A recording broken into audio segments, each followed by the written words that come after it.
Welcome to Standing in the Sunlight with Cynthia Rose. We are all on an ever-unfolding unique journey. Join Cynthia Rose as she begins her unique perspective to all that is meaningful. Topics and personalities that support your path, bringing inspiration and passion and heart-centered ways to live a more fulfilling life. A down-to-earth and uplifting sharing of what it means to be spiritual, creative, and living life to the fullest by standing in the sunlight. Born an intuitive medium, Cynthia Rose is also an ordained minister, singer, astrologer, educator, and writer. She has studied the intuitive and healing arts for over 40 years. Rise up and stand in your sunlight now with Cynthia Rose.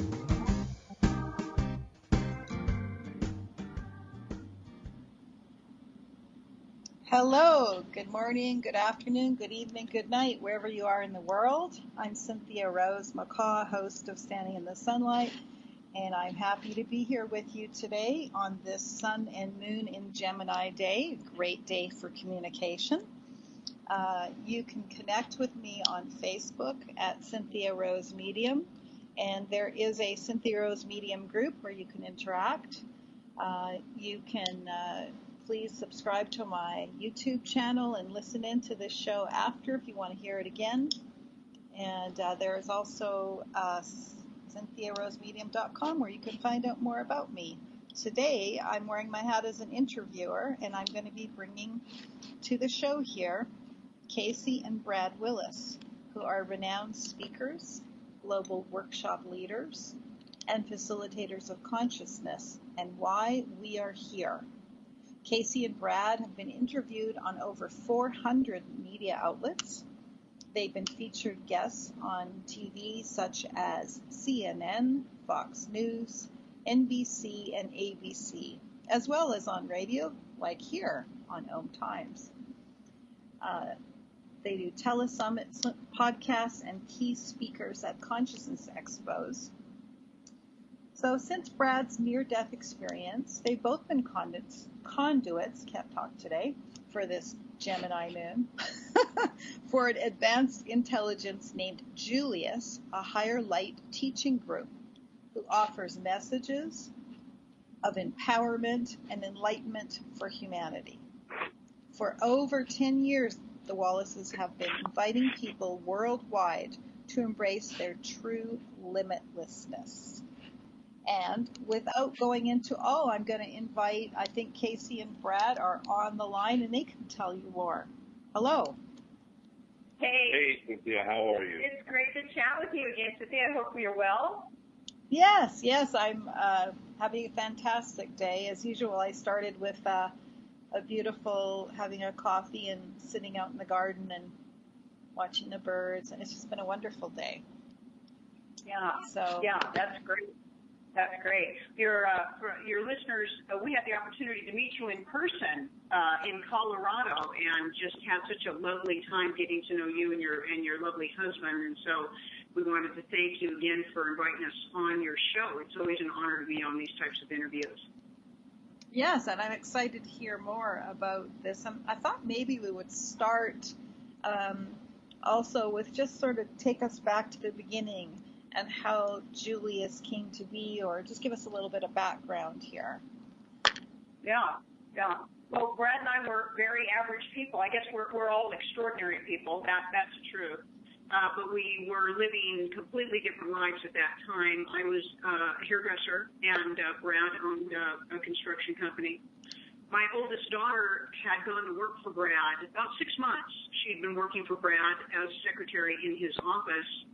And we got the call one day that Brad had been in a horrible car accident and sustained a traumatic brain injury.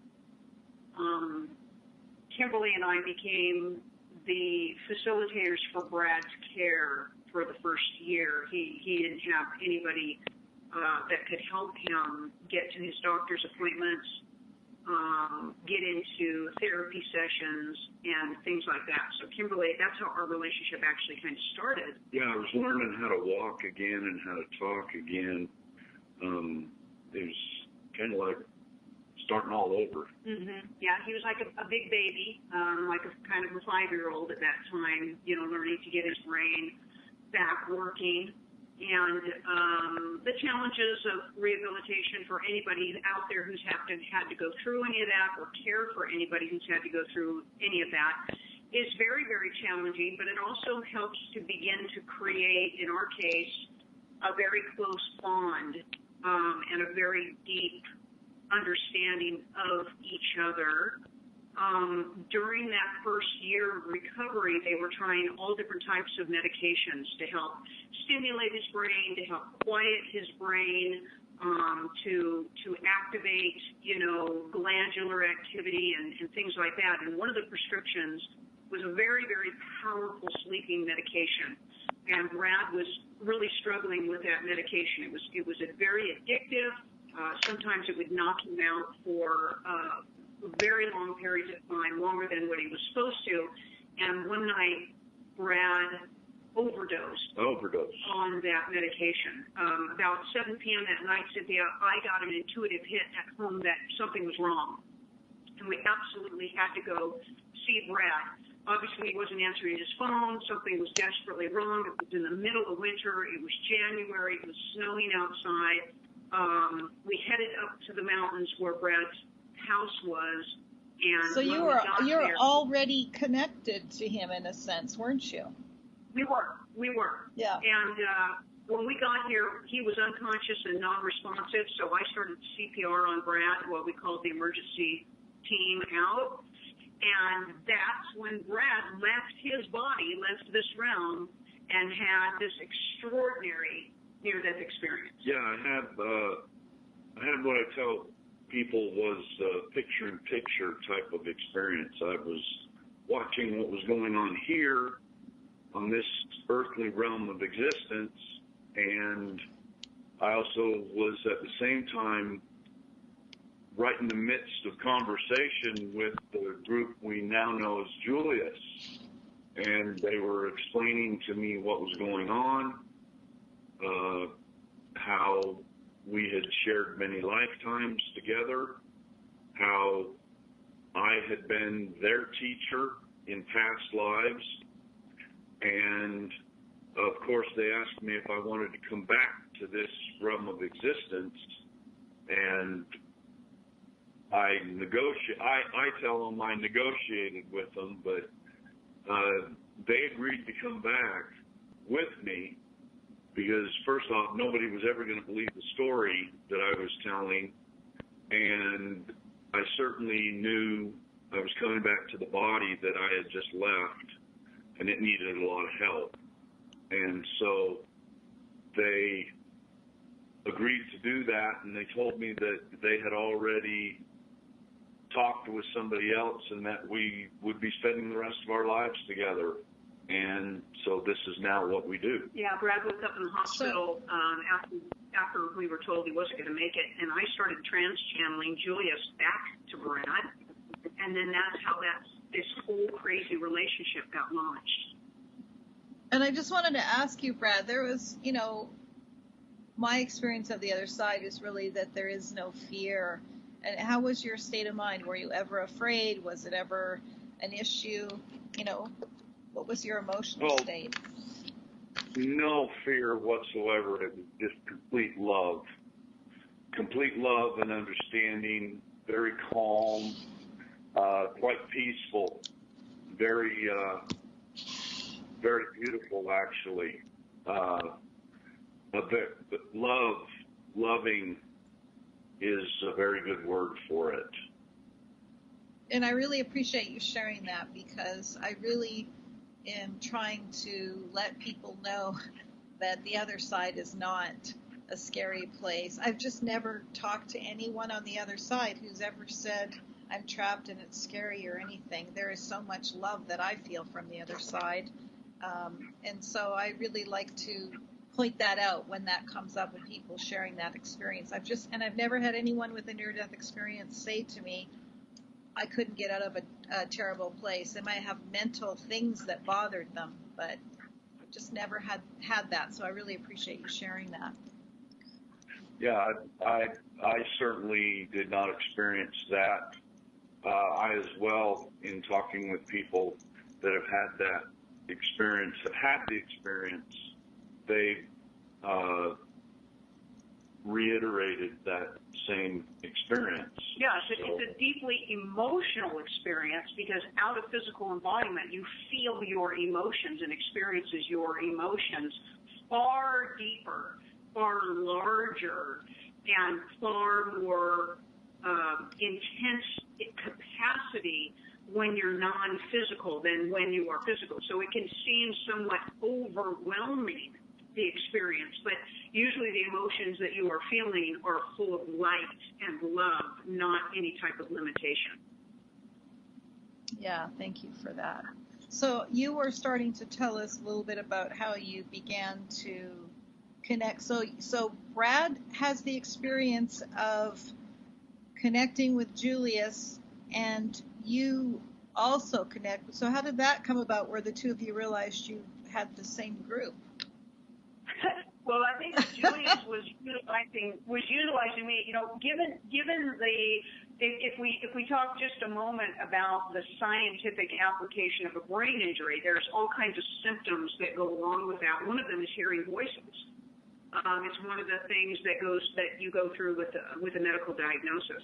I think that Julius wanted to ensure Brad that he was not just fantasizing on this experience, or that these voices were a byproduct of the brain injury. And in order to convince him of that, by utilizing my body and letting me transgender this group back to him, it's basically we're not going to let you pass this off. We're going to show you that this is real. Plus the fact that with Brad's brain injury, the transfer process is much slower for him. Sometimes he gets a little bit lost in thought, and this way Julius can literally have a conversation with him, a guided conversation with him. And our first agenda in this whole experience was to get him well, and for them to help rehabilitate him, expand his mind, expand his brain. And so it really was like a very, very intense therapy. Yeah, it was actually very therapeutical. I thought it was pretty cool, actually. When I came to my senses just a little bit, I thought it was pretty cool that, hey, I've got this group I can talk to, and we can talk about just about anything. And, well, we do talk about anything. And they answer me back. And so I thought that was pretty cool. And I thought for a period of time, everybody, kind of had that gift.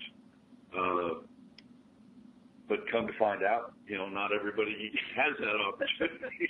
And you can imagine, Cynthia, every time we get together, I'm like, you don't even want to talk to me, right? Like, you want to talk to this group. So, we had to kind of navigate our way through, even with the relationship. There was a little bit of a relationship hiccup there for a little bit, because Kasey would get quite upset. She would, the only reason you want me around is because you talk to that group. But there was a much bigger picture that was coming to us one step at a time. Once Brad felt confident in his recovery, it was time to do something else with this phenomenon. I wasn't really up for it. I had my own lots of reservations. Yeah, lots of reservations, altered ego reservations of judgment, of even a little bit of unsure as to what I was doing was real. Even though he had recordings and always played the recordings back to me, I felt very uncomfortable about it. Channeling initially was very unorthodox. I was very kind of spastic, kind of jittery and jerky, with my movements.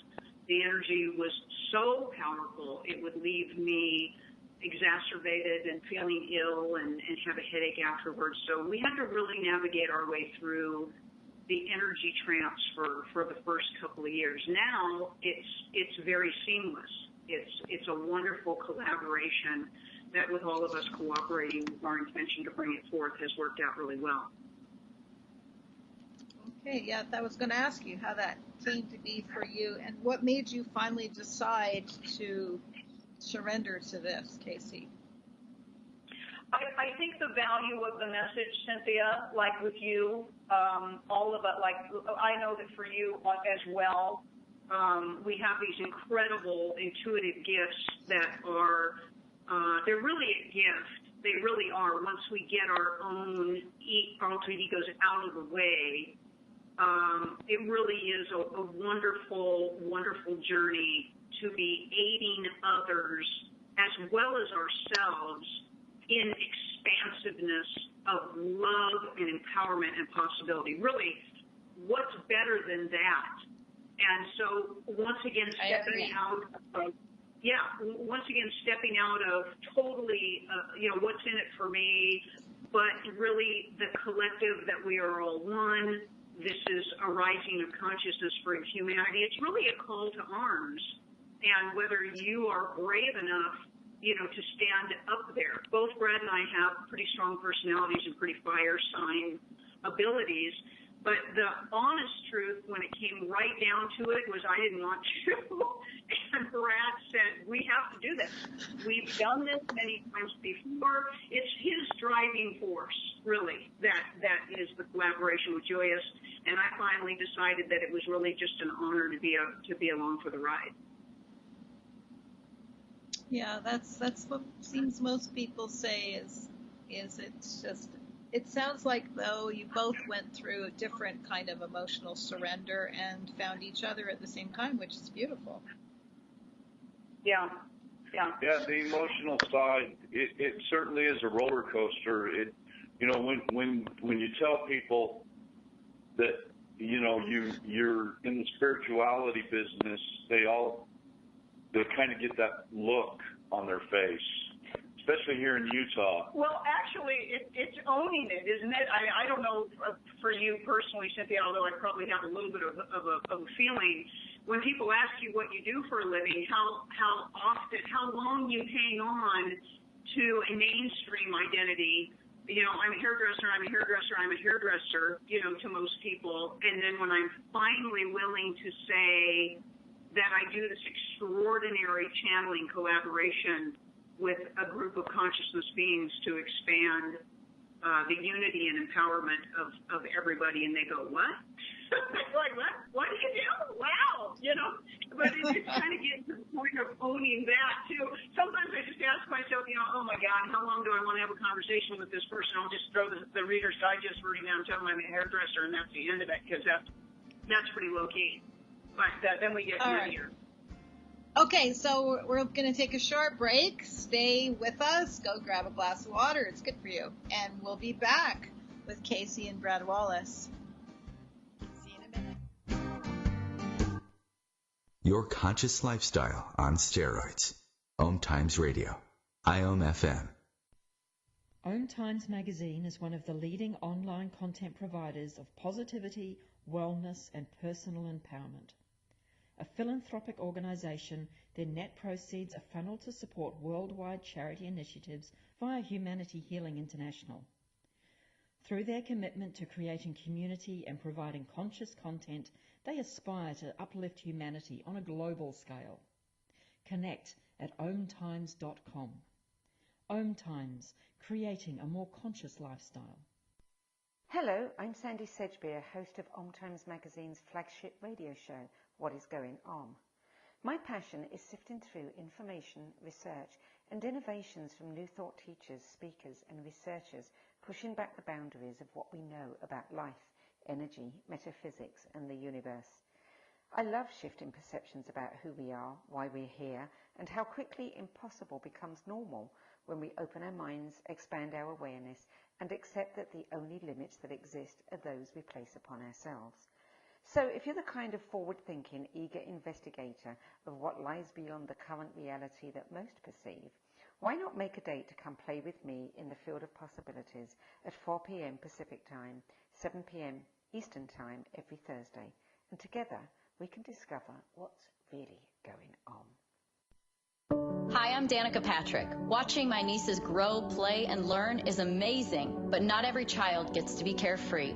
1 in 6 kids in the U.S. are hungry. This breaks my heart, and it's something that Feeding America is working to change. Each year, the Feeding America network of food banks rescues billions of pounds of good food that would have gone to waste and gives it to families in need. To help, visit feedingamerica.org. Brought to you by Feeding America and the Ad Council.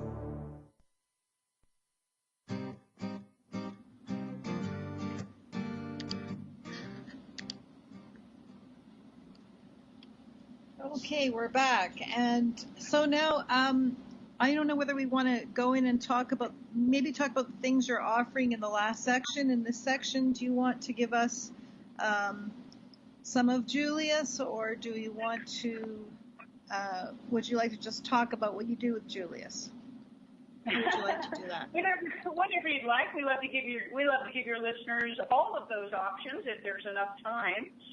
Julius, of course, loves to platform and just have a great conversation with you, because we know that you certainly are able to have a conversation, with Julius, and trust that, your questions are the same as everybody else's questions: enlightenment, empowerment, consciousness. But what we would love to let your listeners know is, if they do enjoy what they're hearing, they can go to our website, expandwithjulius.com, and get in alignment with Julius and get in on some of the programming, some of the extraordinary workshops and things like that Julius does, and get moving, or possibly even get further expanded on their journey.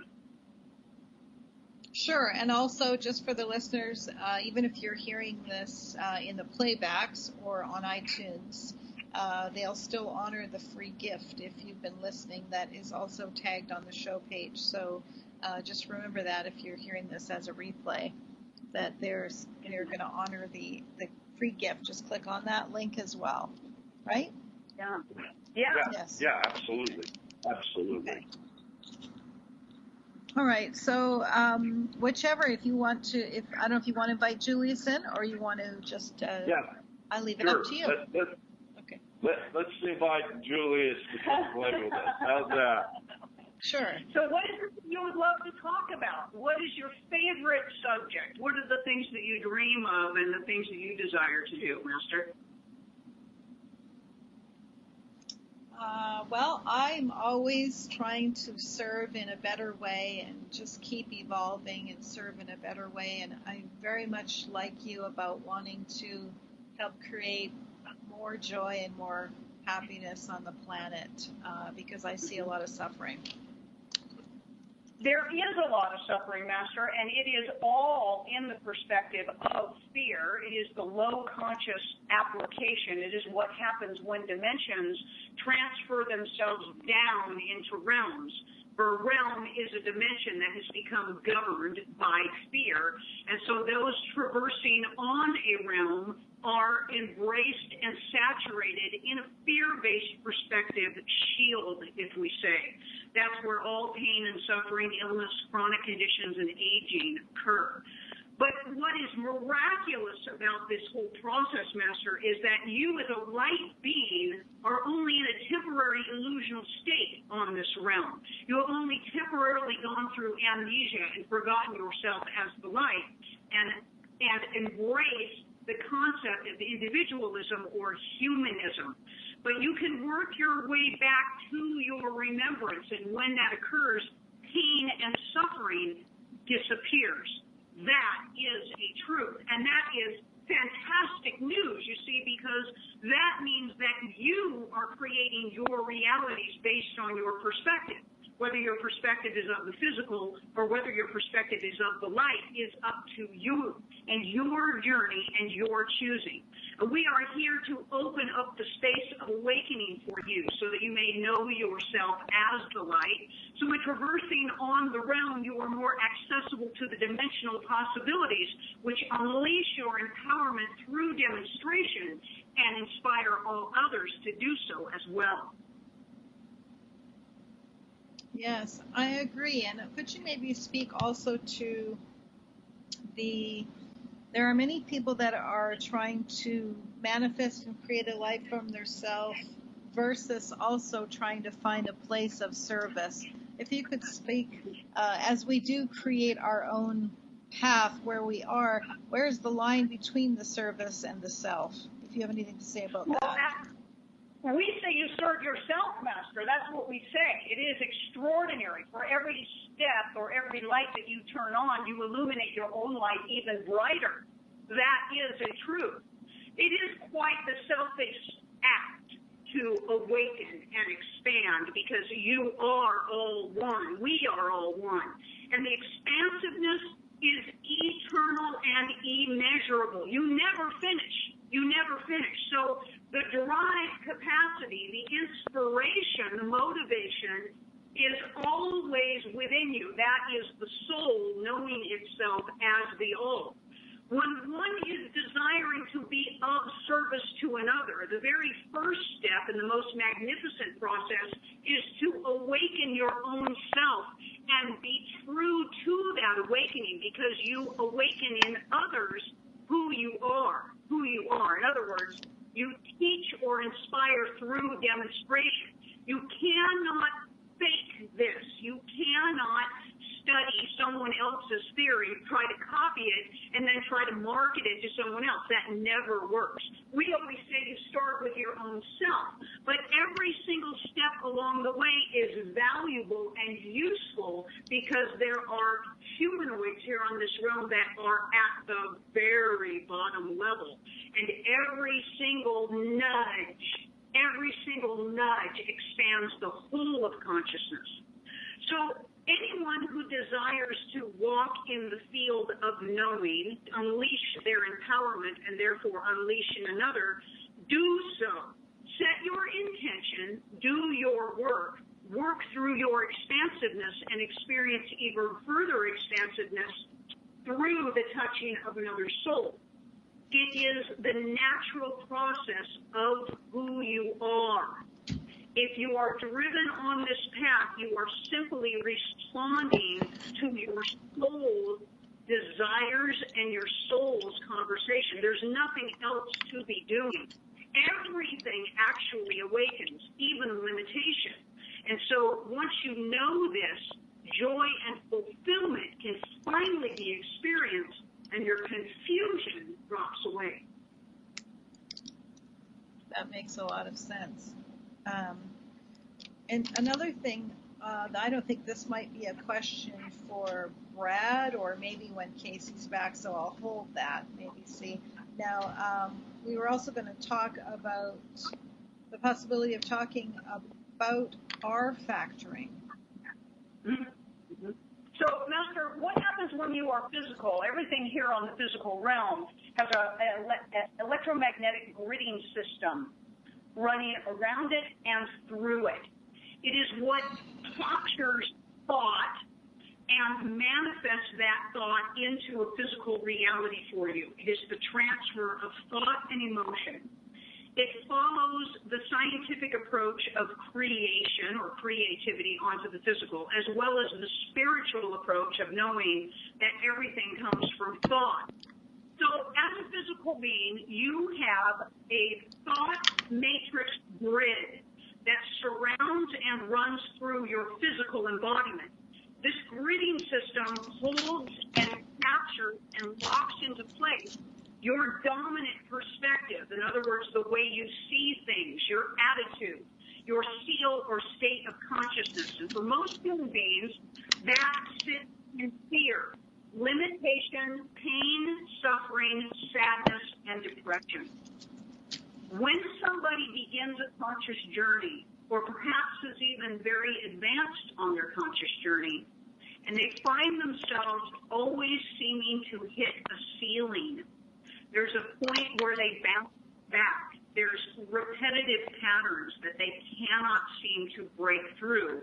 It can quite often be because your grid is encrusted layer after layer after layer of not only this lifetime, Master, but millions of lifetimes of limited perspective. And that energetic field is blocking the high forms of light and thought accessible to your knowing, and therefore ability for you to demonstrate that. So in the R Factoring program, We aid you in facilitating the clearing of that energetic field so that you can get past your limitations on your conscious journey and access the highest points of expansiveness. Okay, thank you. And it sounds like, Julius, you, rather than read what's going on in a person's field, you're having a conversation or discussion about what they would like to move forward with or what they feel holds them back. I just want to make sort of let the listeners understand. That's correct. Okay. That is correct. We do not implement our thoughts and emotions on you. Master Source does not need to repeat itself. This is all about unleashing your limitlessness, your empowerment, and your desires. There is no agenda or requirement, just service for your journey. And we certainly need a lot of people to lift out of this this fear and depression that many are in right now. The other thing that comes up for me is that there are people that I hear from time that have speak about contact with aliens and the higher consciousness with aliens. Can you speak to any of that? Well, we will tell you that alien simply means something that you are not familiar with. That is just an aspect of your own self. In fact, we support that most of you are aliens onto your own self because most of you are not even familiar with the actualization of that which you truly are. But we understand your question, and what we have to say is this. We are all one, facilitating thought into an expansive knowing of itself. You and I and all as light beings will do this by traversing into every type of experience attached to thought, both physical and non-physical. So all of these beings, all of these perspectives, and all of these energies are all you doing you. Once the consciousness gets back to a collective knowing that everything that is alien is also you, an honorable process takes place, a compassion and a deep understanding and a deep, deep, deep desire for communication and clarity. And fear dissolves. Fear comes with the perspective of separateness, and love comes with the collection of unity. So aliens are not separate from you. They are not outside of all that you are. Though your perspective may hold that as a truth for yourself, once you expand your limited perspective, the unleashment of joy and bliss awaits you. It seems like the fear and the separateness is why we are so much in the state that we are in today in the world. Yeah, there's no doubt. There's no doubt that is the leading problem, if I can call it a problem, because humans believe that we are separate, that we're all individuals. We're taught that from the time we're born. It's implemented on you. Yes. Everything that controls this realm implements separation and fear. Every single type of organization sits in the second seal of consciousness, which is separation, comparison, competitiveness, agenda, requirement, punishment, and reward. Those are definitive actions and thoughts of separate. And they do this purposely, Master, because then they can control you. Once you're in fear, you are so easily manipulated and controlled. And once you are empowered and leave need, then they lose you. They, meaning those that govern the realm. It is an extraordinarily magnificent process, this process that they do of fear. It has been passed down through the civilizations and through cultures, and it has worked thus far to keep those in charge at the top and to keep those completely disempowered at the bottom. But as communications become clearer and more open, And souls and individuals become more braver, more sensitized, more connected to the energies around them. A broader truth is known. It is here. Whether you are tapping into it or not is whether you will benefit from it or not, because joy and love is so beneficial, it is immeasurable. Every form of limitation dissolves away once you swim in that frequency. And what is better than anything else is that everyone is invited into the pool. Every soul. Every soul. It is remarkable when judgment dissolves what happens to your experience, and then it inspires that shift in the experiences all around you. This earth shift will literally transform into another type of physicality once that massive state of consciousness is realized back into the physical knowing. And we are joyous to be part of that journey. That is certainly would be a different world. I have always felt that we are all connected, and I can give examples of why we're all connected, and the separateness does bring a sense of fear. But I often see people struggling between letting go of that because they feel like they lose themselves. They don't, the ego, and there is I see that kind of a, how do they go between? And I don't know if this is going to be for Kasey or for Julius, but when somebody is working on, so we have Kasey channeling Julius. How does Kasey know when it's her higher self versus channeling? Is there a physical sign, or if you could speak to that, Julius or Kasey, whoever wants to. It is an open field at this point, Master. Inspirational thought does flow. So for her physical consciousness, there is what we want to call a downloading of information, a transfer of information. But when people are afraid, isn't it interesting, Master, how people are afraid to move from fear? Isn't that interesting? There are only two things. There's only two things that humans are afraid of. Number one is how powerful they are. Mm-hmm. And number two is that they're going to die. Right. And since we all know that death is an illusion, we can wipe that one off the table. That is wonderful. But the unleashment of empowerment scares the hell into human beings. That is the altered ego state attacking you, confining you, controlling you. And, it is a subconscious acceptance through the mass collective of your experiences. We do not support past lives and future lives. We support concurrent lives because we support that there really is the moment of now. But you have been so saturated with a limited truth that you would be eternally punished if you were arrogant enough to think that you were the God that is to be worshipped, that at a subconscious level, that still remains particles of your fear. What if there is something outside, and I'll get in trouble for thinking this way. I'll get in trouble for not asking for help. I'll get in trouble for not asking permission. I'll get caught in a trap and spiraling down. But then there are others, Master, who have experienced so much physical and emotional pain and suffering on this realm that they think it couldn't possibly get any worse than this, and nothing else is working. So maybe I will reach for love. Maybe I will reach for accountability. Maybe I will reach for power. And what they find is a deep understanding, non-judgmental components, and compassion.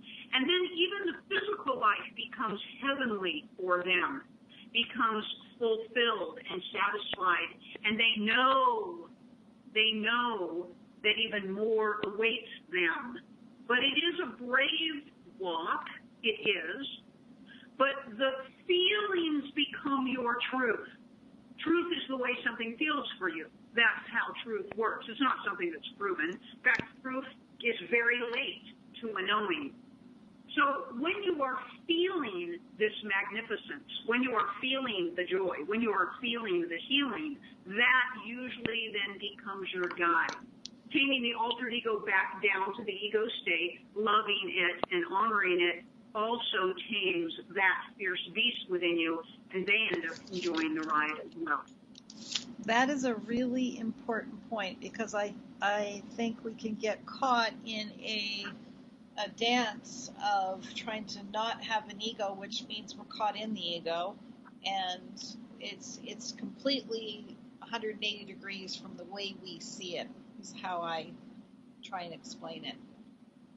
Right. It's hard to put into words, but you see people that go out of their way to not be egotistical, not have an ego, and completely trapped in an ego.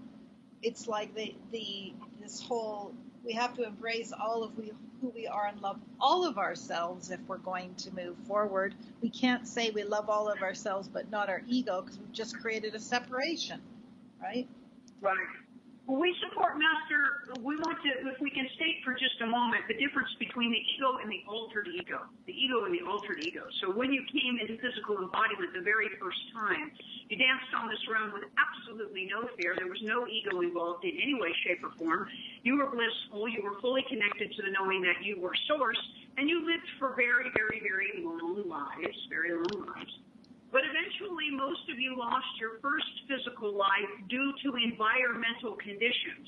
For a lot of you, it was the beast that you actually had created that ended up devouring you, or perhaps you fell off of something, or you drowned in something, or you burned in something. So the next time you engaged in the physicality to come back to this realm, to dance on the magnificent plane that you had created, you decided to engage an ego, or a very basic survival mechanism that would just let you know when danger was around you. We call it the second energy bandwidth, or the infrared energy bandwidth. It's where intuitiveness sits, psychic ability sits. All animals operate in their second energy bandwidth, or infrared capacity, and that's where your ego sits. It was designed to not be utilized all the time, just on occasion, just to keep you safe, to move you out of trouble, to get you away from harm. But once the perspective of fear started to dominate you and competition started to engage, that ego grew into an altered state. And it became the governing force for you. What originally was supposed to be an accessory for you became your whole identity. And it drove you into separate perspective, where the little ego, the accessory, allows you to be safe in your unity. The altered ego pushes you away into separateness and dominates you in limitation. So there is a place for the ego on the physical, but when you reach the high states of consciousness, you get that altered state back to originality, and all is balanced, all is love, and all is possibility. That's very interesting. And also you talked about where the intuitive comes from, and I cannot really put it into words, but I can remember when I was younger, and I call this the old way of reading, the old way of reading that was passed down through the generations was very much a fear-based type of reading, and thus we had something like fortune-telling, which was fear-based. Yes.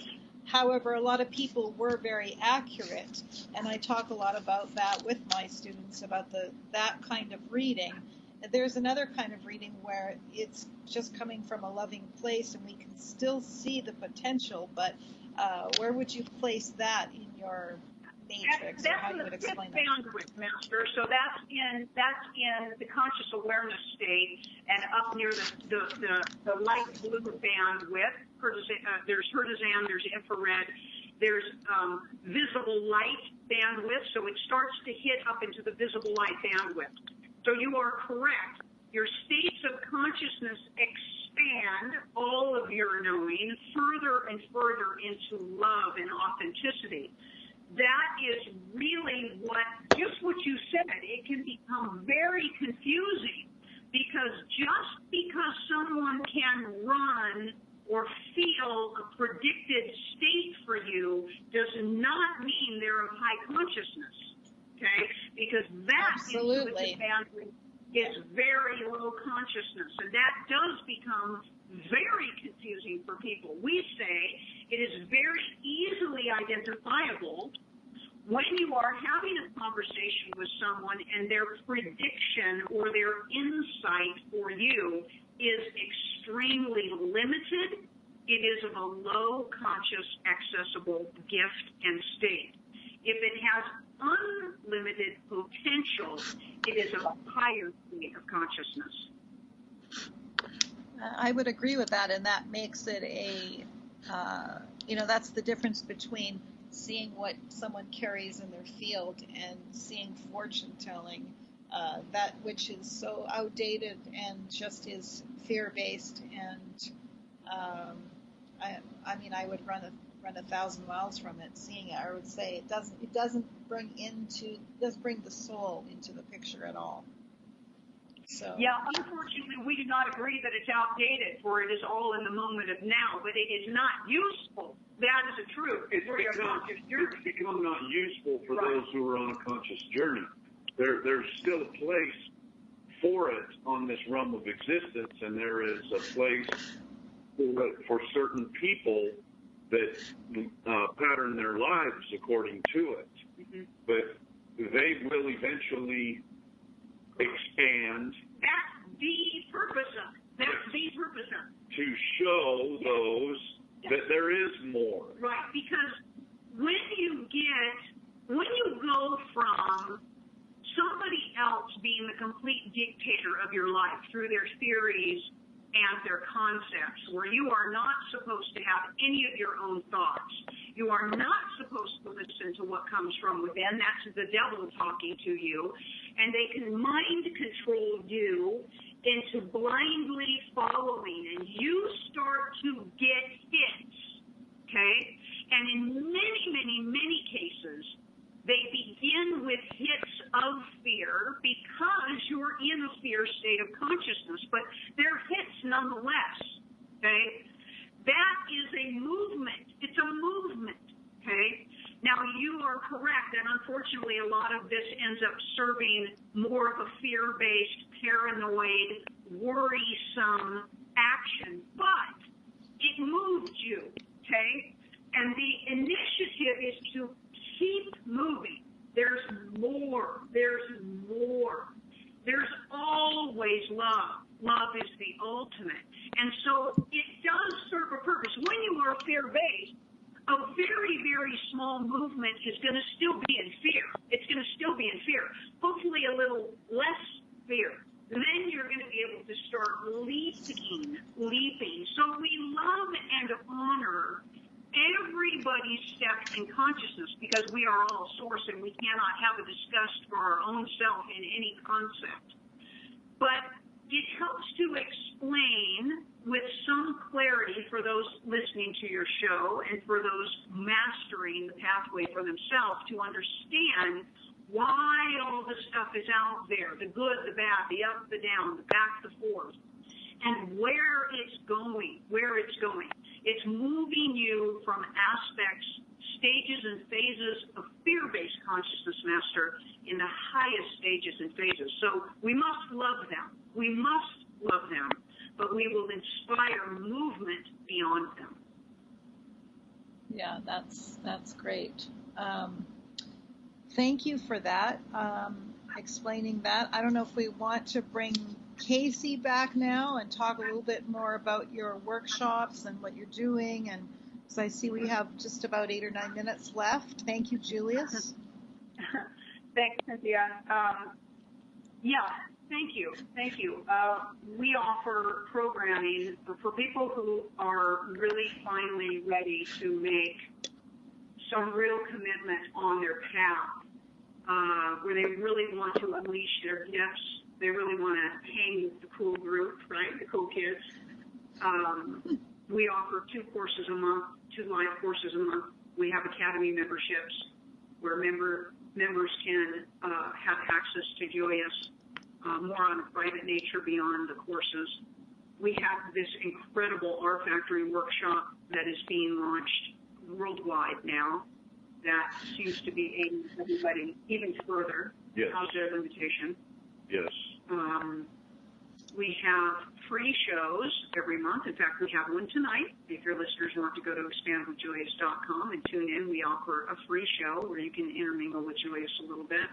And, of course, we're speaking, and you can get readings from Julius and things like that. We're trying to really put everything out there to the best of our ability to get people healing and to get people moving and to get people into joy, right? Yeah. Yeah, you know, I was recently at thank you for that. I was recently at a conference with 1,500 astrologers, and there was every kind of astrology you can imagine, and it was a little mind-blowing. But one of the things that I realized as I was looking at charts in different classes, and I mean, there was workshops and lectures everywhere, and, you know, not everybody agrees with everybody. There's a type for everybody. And one of the things that I realized, I was sitting there, I'm so much about supporting this evolution of consciousness. And if someone were to point out that here you can see in the chart, this creates different things for people, maybe physical wealth or fame, or I was kind of going, yeah, but where's the joy? I mean, that's what we really need, is more joy.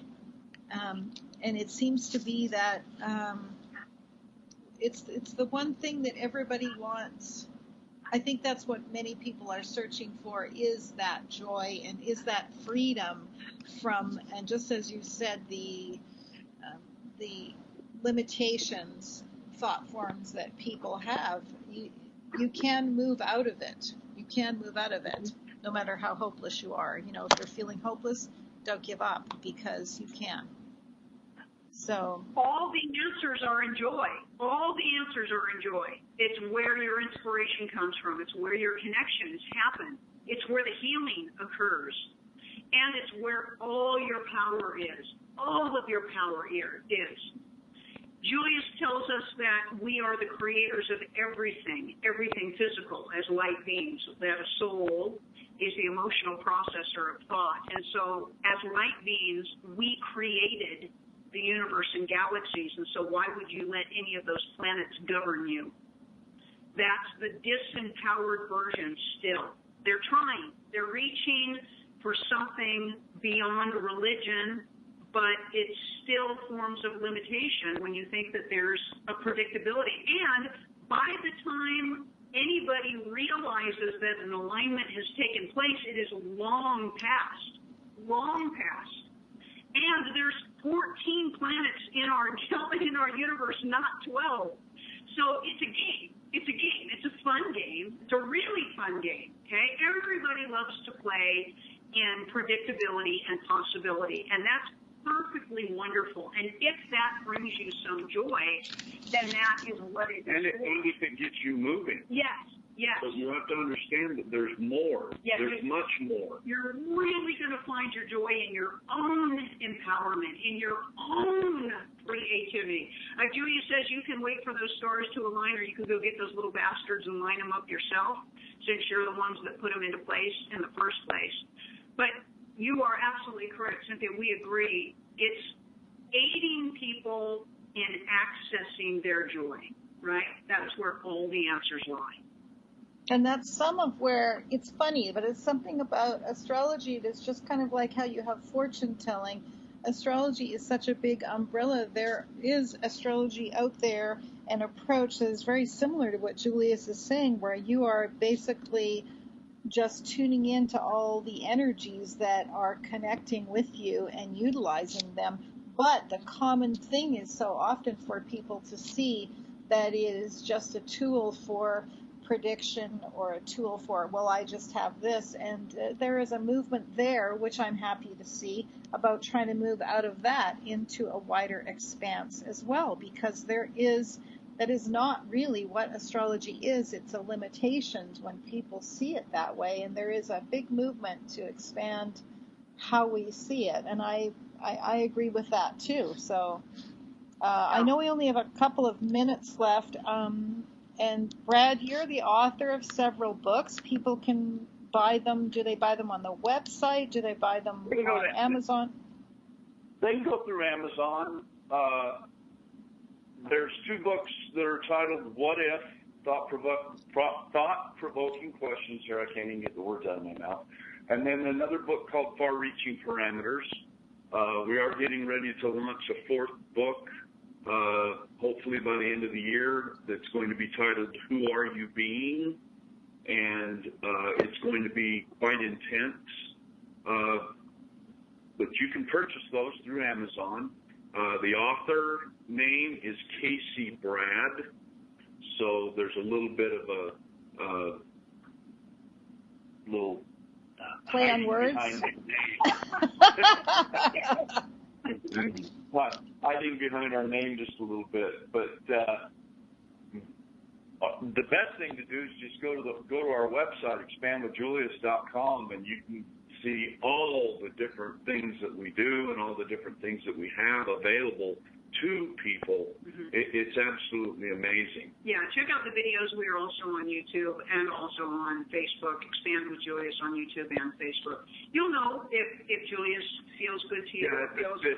Yeah, check out the art factoring program. It is phenomenal. It takes place right here at our facility here in Southern Utah. Thank you so much for being on the show, and it was a pleasure to speak with you too. And thank you. We will see you somewhere, maybe again in Colorado. Okay. Okay. All right. Thanks so much. Thank you. Okay. Bye-bye.